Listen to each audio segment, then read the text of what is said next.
If you make it up here, you'll be 97. Anyways, he was out the Vestal, and he was, come on up here, Marshall. He was supposed to come. He says, "Hey, this close to the mouth." Can you hear me? Yes, sir.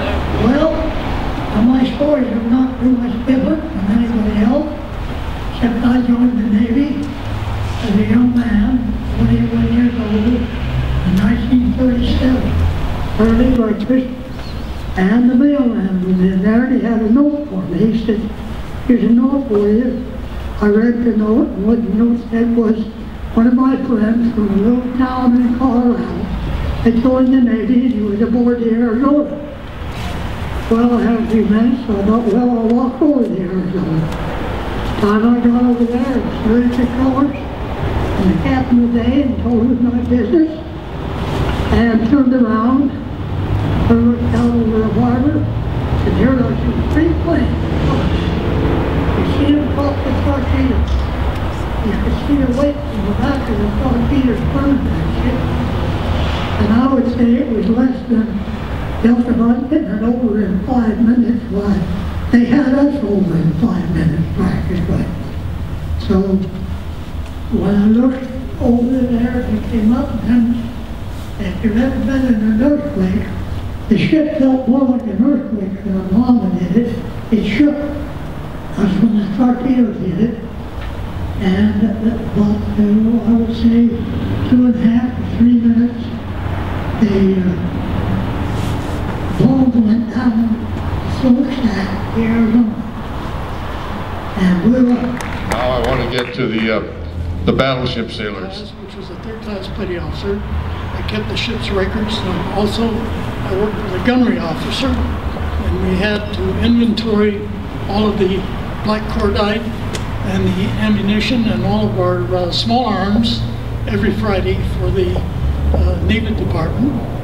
And I also assisted the navigator in keeping the ship's log. Now, every ship had a log. I have a copy of that log of December 7th. It gives you minute-by-minute activity that happened during that day.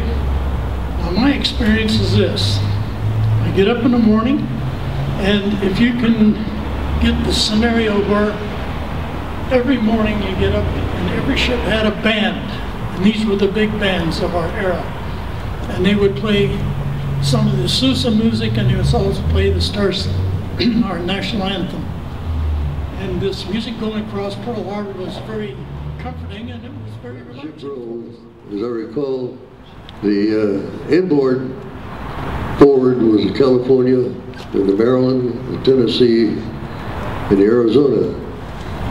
Outboard of the Maryland was the Oklahoma. We were outboard of the Tennessee.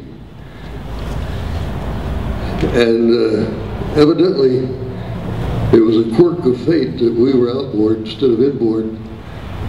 The flag ship was the battleship Pennsylvania, which had gone into dry dock. The admiral had temporarily transferred his flag to the west. And a space slope, probably about half the size of this, was covered with bodies that had been injured, shot, wounded. And my job, of course, but later on, but they were very sincere at that. I got home after 72 hours. I got 4 hours at home, which was strictly I took a shower in bed and measured our white uniforms, what they looked like. Back to the harbor, we did that. Of course, martial law was declared, was that they had martial law for 3 years there. Now, at the end of that time, then things went on, life went on, and so forth. And I was able to get my wife evacuated back to the States when the Japanese said Midway. We thought they were coming through.